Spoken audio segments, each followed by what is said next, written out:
Iluminando el pasado, desafiando el futuro, decodificando el presente con el simple ritual del diálogo. Ahora, la conversación.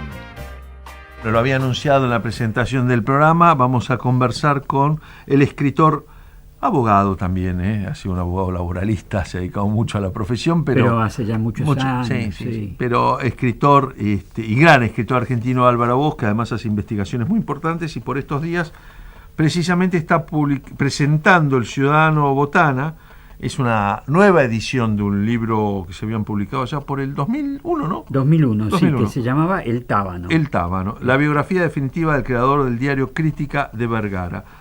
Y antes de hablar del libro, porque justo hoy tenemos el fallo de la Corte contra Clarín, y parece ser que los multimedios, cosa que Crítica no era exactamente un multimedio, había otros que sí, el diario El Mundo tenía Radio El Mundo, o sea, existía esa vocación, ¿no?, periodística. No, Botana intentó tener un multimedio de alguna manera adecuado a su época. Uh-huh. Él, por ejemplo, intentó otras aventuras periodísticas. Lo que pasa que le iban mal en general. Pero, por ejemplo, había comenzado a producir películas, los estudios Baires, que aún subsisten.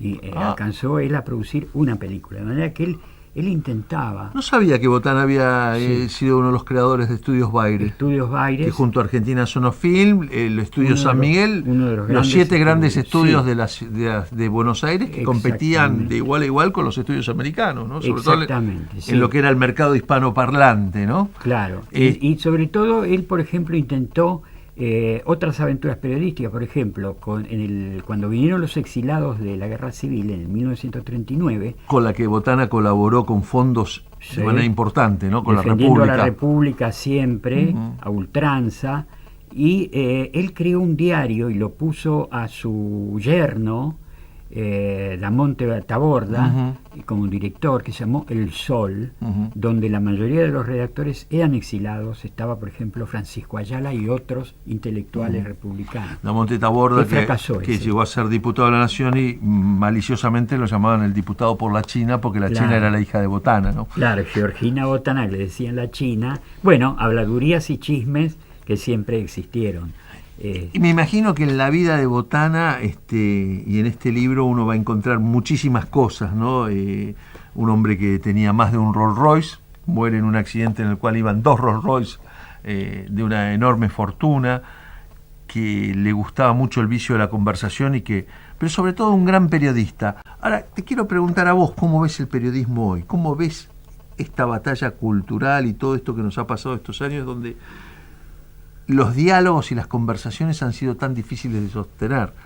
Bueno, es extrañamente parecido, tiene algo justamente de las cosas que trato en este libro, que trata sobre un diario de la ciudad de Buenos Aires que salió entre 1913 y 1941. Pues siguió saliendo bastante más, pero ya había muerto su principal factotum. Es extrañamente parecido, ¿por qué? Porque la prensa molesta, la prensa siempre cuestiona, y por lo tanto se la mira mal, y siempre se va a tratar de darle zancadillas. A Botana la tentación de la política lo alcanzó y por ejemplo, cometió un terrible error. El más grande error de su vida fue participar en el golpe de 1930. Culpa compartida con todos los partidos políticos, los estudiantes y los sindicatos, la iglesia y los intelectuales, todos que cayeron en esa...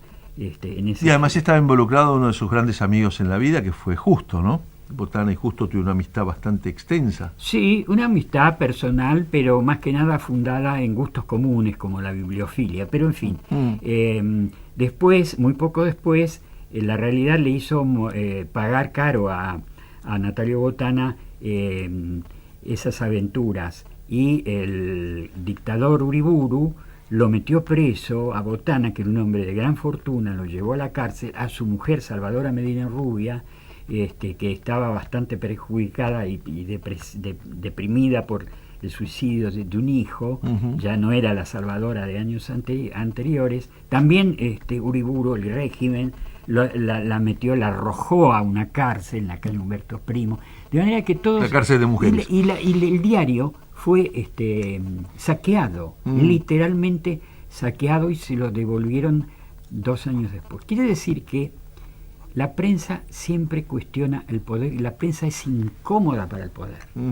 Y eso, de una manera u otra, es lo que estamos viendo ahora. En algún momento del año 39, con la guerra, el diario llega a vender 900.000 ejemplares en un país que rondaría los 9-10 millones de habitantes. ¿Era el diario que más vendía? ¿Vendía más que la prensa o...? Mucho más. Mucho sí, más. Mucho más, sí, muchísimo. Y obviamente más que La Nación, que todavía era un diario más de minorías. Siempre lo fue. La prensa fue hasta en 1913, cuando se funda Crítica, era el diario más vendido, sobre todo por los avisos, pequeños anuncios, claro, que iban en la primera página. Esto duró mucho tiempo y duró en realidad hasta el 40 y pico, cuando Clarín sustituye a la prensa como el vehículo de los anuncios. Ahora, lo que tenía Crítica después de que la prensa es expropiada, digamos, claro, recordemos que lo que quiere la prensa es la apropiación del gobierno peronista, claro, ¿no? Por supuesto. Si no, la prensa hubiera sido. ¿Por qué sucedía esto? Y Crítica no vivía como hoy los medios de la publicidad. Crítica vivía realmente de la recaudación. Ahora, ¿por qué sucedía esto? Bueno, porque Crítica hablaba a la población, a la gente, al público urbano, de las cosas que a este público le interesaban, que eran sobre todo los deportes, el crimen, el espectáculo y la vida cotidiana de la vida, de la ciudad, los personajes, los eventos que sucedían. También, por cierto, Crítica testimonió la historia. Por ejemplo, los fusilamientos de la Patagonia en 1921 han podido ser reconstruidos porque existió Crítica. La Semana Trágica de 1919, cuando hubo una feroz represión y murieron centenares de obreros. Sí, hay embajadores que hablan de 3.500 personas masacradas en la ciudad de Buenos Aires. El diario era un testigo de la historia, de la vida. Y además era un acompañante del ciudadano, ¿no? Que cada día se volvía a su casa, tomaba el tren, en Constitución, en Retiro, viajaba 1 hora y leía el diario mientras tanto. Y se convertía en un actor de la vida colectiva. Uno tiende a mirar estos diarios, y sobre todo el caso de Crítica, como, bueno, enorme talento de periodistas, de figuras y escritores. Algunos pues se convirtieron en escritores muy importantes. Hay que mencionar a Borges, hay que mencionar a Gustavo Germán González, que era el que hacía las policiales, a Roberto Art. Pero ¿cómo ves el periodismo hoy, digamos? Cuando uno mira porque a mí me da la sensación, y yo leo los diarios desde que soy hijo de un periodista, también desde los 5 años, 6, leía el diario El Mundo primero y después Clarín. Es decir, toda mi vida leí diarios. Y la verdad es que a mí hoy me aburren un poquito, ¿no? Me parece que los diarios se hacían mejor antes, pero... Bueno, no tenemos perspectiva, claro, ¿no es eso, cierto? lo difícil Porque es eso, ¿no? Es la nostalgia. De todas maneras, Emilio, yo te quiero contar. Durante 16 años fui corresponsal del periódico, un diario barcelonés, y viajé mucho porque cubría toda América Latina, el Cono Sur. Y creo que el periodismo argentino es un gran periodismo en relación, solamente es comparable con el brasileño. Pero yo viajé mucho y lo sigo haciendo ahora como turista, ya un poco medio jubilado, por Chile, por Paraguay, por Uruguay, ¿no? Por Bolivia, y la verdad que el periodismo argentino tiene un gran nivel en ese aspecto. Gracias Álvaro, vos por habernos acompañado aquí en Radio El Mundo, en Periodía por el Mundo esta noche. Recomendamos la lectura del Ciudadano Botana, para entender, es uno de los 4 o 5 libros importantes que hay que leer para la historia del periodismo argentino. Y como me he quedado totalmente sin tiempo en el programa de hoy, los reencuentro el próximo miércoles aquí en Radio El Mundo, en Periodía por el Mundo. Chao.